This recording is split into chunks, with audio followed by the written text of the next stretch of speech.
Selamat datang di channel Uncle Joe ya, channel seputar bisnis kopi. Lebih banyak bahas bisnisnya dibanding kopinya. Anyway, di video kali ini gue mau bahas soal kenapa kedai gue sepi.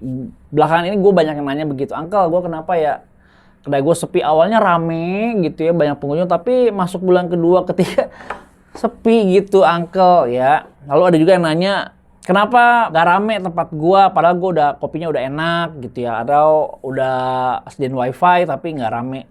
Jadi teman-teman, gua akan menjawab seputar pertanyaan tadi ya, kenapa sepi gitu. Mudah-mudahan setelah video ini gua bahas tidak ada lagi pertanyaan yang tadi ya. Semoga pertanyaan kenapa kedai gua sepi itu hilang ya dari muka bumi ini ya. Teman-teman, begini, perlu dipahami dulu ya, teman-teman, kenapa kedainya sepi, perlu dipahami. Teman-teman memenuhi gak unsur-unsur bahwa tempat lu tuh layak ramai gitu. Contoh misalkan gini, kalau misalkan tempat lu bisa panas gitu ya, orang buat nongkrong di situ aja berasa kebakar. Kira-kira mau gak orang nongkrong di situ, rame-rame berlama-lama di situ, misalkan begitu ya. Kedua, misalkan tempat lu di pinggir jalan raya, debu kotor gitu, jadi orang banyak lalu-lalang mobil-mobil gede, truk-truk gitu ya. Gue beberapa waktu lalu baru pulang dari Serang, Banten. Serang ya, Anyer kan itu ngelewatin satu daerah yang pinggir jalan, truk-truk gede lewat gitu ya. Gue bertanya-tanya di situ, kalau gue buka kedai kopi di situ rame gak ya? Rasa-rasanya nggak mau deh orang nongkrong di pinggir jalan kayak gitu, kan kotor gitu, debu gitu ya, terus terik panas parah banget ya, karena tempat yang tidak layak untuk ramai gitu. Jadi maksudnya ya, nah teman-teman, kira-kira memenuhi gak syarat-syarat untuk ramai? Apa sih syarat-syarat untuk ramai itu? Misalkan tempatnya nyaman, jauh dari kebisingan, terus AC, ada wifi-nya ya, ini proper tempatnya. Dibilang bersih banget enggak, tapi dibilang kotor juga enggak ya, proper lah gitu ya, layak lah. Terus karyawannya bersih-bersih gitu ya, nggak bau gitu, good looking. Terus apalagi ya pokoknya standar yang memenuhi, ini standar yang kayaknya layak ramai gitu ya. Nah, kalau dikomparasi sama X-Bar yang udah gue buka, tentu ramainya Uncle Joe yang di pusat sama X-Bar berbeda. Ya, skala bisnisnya pun berbeda. Kelayakan tempatnya pun berbeda. Jadi teman-teman perlu breakdown dulu nih. Pertanyaan kenapa sepi tempat gua? Pertanyaan dia dibalik. Layak gak untuk ramai tempat lu? Itu satu ya teman-teman ya. Yang kedua, jadi kalau beberapa kasus menurut gue ini pertanyaannya yang salah. Bukan kenapa sepi harusnya. Kira-kira apa yang lu lakukan? Jadi pertanyaan diganti nih. Apa yang gua lakukan 6 bulan ke depan supaya tempat gua rame? Nah, kira-kira teman-teman bisa gak jawab pertanyaan itu? Jadi jangan kenapa sepi ya. Misalkan contoh, lu bikin nobar, misalnya lu di Bandung. Contoh Kisawa Kopi lah di Bandung. Dia di Bandung Raya bikin kegiatan namanya nobar Persib versus. Jadi nonton bareng klub bola kebanggaan kota itu, Bandung ya, Persib Bandung. Nah, rame gitu ya. Sedangkan kedai yang lain tidak melakukan itu.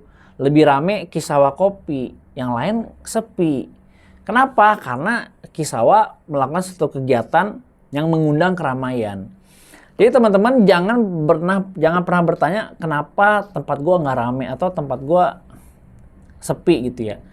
Jadi rubah pertanyaannya menjadi apa yang gua lakukan 6 bulan ke depan supaya kedai gua rame. Ya, contohnya nih, bulan depan ada nobar MotoGP misalkan, Qatar ya, banyak fans-fansnya Marquez ataupun siapa lah ya, ngumpul di situ pada saat nonton MotoGP. Atau bikin lagi live music ya, ngundang salah satu band lokal di situ ya, itu mengundang keramaian. Yang ketiga bikin nobar bola misalkan. Yang keempat bikin pelatihan, workshop. Ya, yang kelima bisa bikin bimbel gratis seperti yang dilakukan sama Kisawa, atau gua bikin workshop bisnis kopi. Ya, nanti tanggal 20 Agustus gua ada kolaborasi sama Desi Master Chef. Itu ada momen-momen yang sekali datang, oh 40 orang, oh rame nih, bakal ada keramaian. Jadi jangan tanya kenapa kedai gua sepi. Jadi tanya sama diri kalian sendiri, apa program 6 bulan ke depan? Jawabannya itu ya teman-teman ya.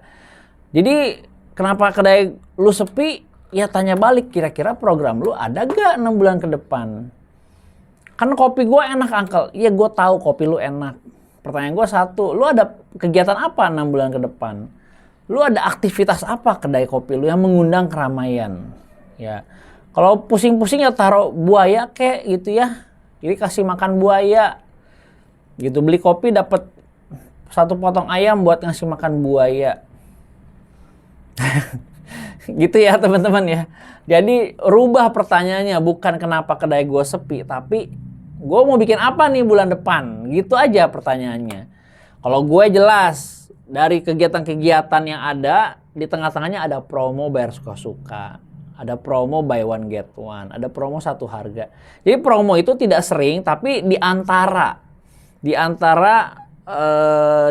apa namanya, kegiatan gue gitu.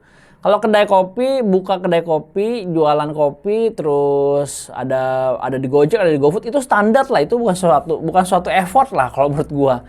Memang udah seharusnya begitu ya, ada di Gojek, ada di Grab, ada di Shopee Food mungkin. Ya masih sepi juga, pertanyaannya ditanya, lu udah ngapain gitu. Ya lu bikin deh breakdown deh. Kenapa sepi kan banyak juga alasannya, banyak juga jawabannya. Mungkin rasanya nggak enak, mungkin terlalu encer kopinya, mungkin nggak pakai house blend Uncle Joe, mungkin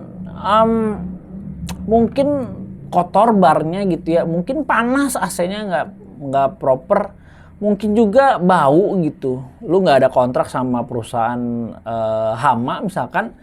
Jadi banyak faktor, coba deh lu breakdown. Oke, di checklist satu-satu. Tempat gue bau gak ya? Nah, cek sama lu. Ada bau gak misalkan? Tempat gue kotor gak ya? Lu lihat kotor gak tempat lu? Ya. Jadi jangan tanya kedai kopinya sepi atau jangan.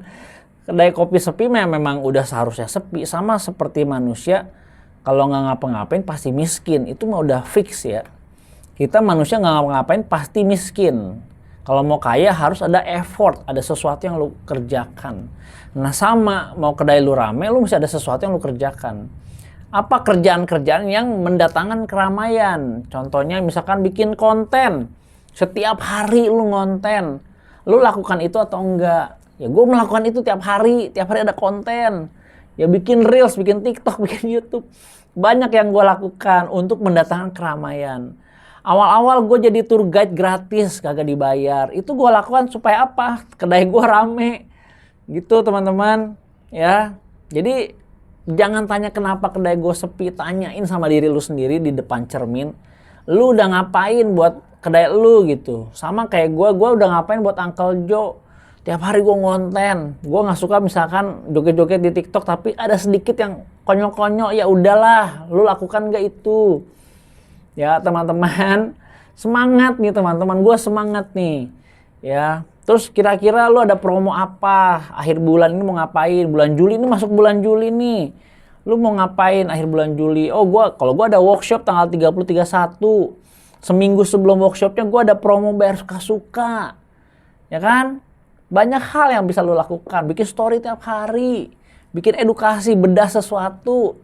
Ya datangkan traffic aja, fokus aja datangkan traffic. Ya teman-teman ya, gue harap setelah video ini keluar, rilis nih, berubah pertanyaannya. Ya jangan bertanya kenapa tempat gue sepi ya, jangan.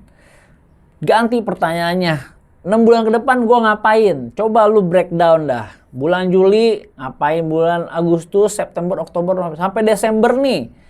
Ya, mumpung ini masuk setengah tahun ke depan nih, lu masih ada waktu 6 bulan untuk mengakhiri 2022 dengan manis nih ya. Pakai waktu yang ada, coba lu breakdown, lu ngapain 6 bulan ke depan.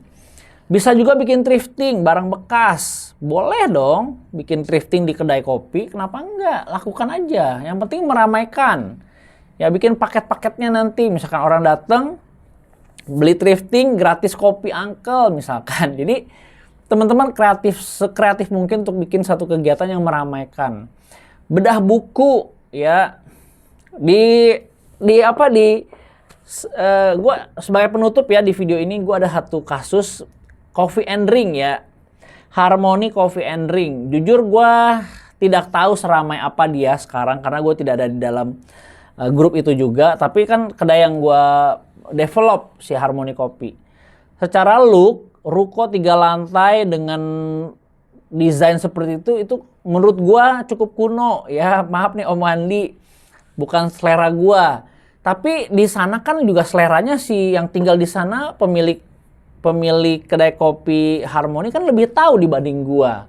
Dia tahu lingkungannya, dia tahu situasinya. Tapi minimal gua kasih tahu fundamentalnya. Oh, ternyata rumus untuk meramaikan cuma traffic sama konversi. Bikin aja Om, yang penting trafficnya ada Om. Apa aja kegiatannya. Terakhir gue lihat di story-nya, di reels-nya, lomba karaoke. Ciamik keren banget, rame mengundang keramaian. Lomba azan, dai cilik, gokil. Kedai kopi meramaikan kegiatan, bikin lomba dai cilik. Ada bikin lagi lomba Mobile Legend, game, mabar bareng, Crossfire atau apalah, gue nggak tahu waktu itu rame banget main-main game. Ada yang kawinan di atas, di rooftopnya, ada yang tunangan. Wih, kata gue ada kegiatan tunangan di coffee shop. Di Harmony Coffee and Ring, lu cek aja Instagramnya, gokil banget. Gue merhatiin, gue mantau. Mungkin nggak standar, mungkin nggak banget aktivitasnya, tapi mengundang keramaian, kenapa enggak? Yang penting halal, bener nggak teman-teman? Ya, ganti. Kenapa kedai gue sepi? Itu udah nggak usah lagi pertanyaannya, itu dibuang aja udah. Yang penting sekarang gue ngapain 6 bulan ke depan? Itu pertanyaannya. Oke? Jadi gue rasa cukup sampai di sini. Bangun bisnis kopi itu simple ya teman-teman. Pengen punya kedai kopi, yang penting fokus sama traffic sama konversi, urusan kelar ya. Sambil seiring berjalannya waktu kita upgrade diri tentang dunia perkopian kita pelan-pelan. Nggak ada yang instan memang, tapi pelan-pelan kita mau belajar, rendah hati bisa belajar, dan hukum 10.000 jam bisa terpenuhi. Gue yakin lu bisa berhasil ya, bisa membangun kedainya mencapai berbagai pencapaian di hari-hari mendatang. Ya, gue rasa gitu aja. Dan workshop terdekat bulan Juli ini, tanggal 30, tanggal 31 Juli ya. Di situ gue akan memberikan 3 benefit, yaitu free lifetime mentoring. Jadi akan gue dampingin sampai lu berhasil di workshop bisnis kopi. Lalu ada free sesi roasting. Roasting kopi lu ikut kelasnya sendiri udah 7 juta, 8 juta. Ya, tapi gue kasih free. Lalu ada free tutorial signature kopi kekinian ya. Teman-teman ada mendapatkan 3 free bonus dari gue itu di workshop yang ke-50, volume 50 nih. Ya nggak main-main nih, gue sekonsisten itu. Ya udah ada 160 outlet kedai kopi lahir, ada 300-an orang yang gue mentoring. Ya ada beberapa kedai yang gue develop, yang gue handle secara langsung. Ya, jadi teman-teman jangan lewatkan workshop tanggal 31 Juli yang di deskripsi. Atau di sini nih, unclejokopi.id. Ya, gua rasa gitu aja. Sampai ketemu di video selanjutnya, di vlog selanjutnya. Thank you udah nonton. Semoga cuan selalu. Thank you ya yang udah nonton video ini. Jangan lupa subscribe sebagai bentuk dukungan lo terhadap channel ini.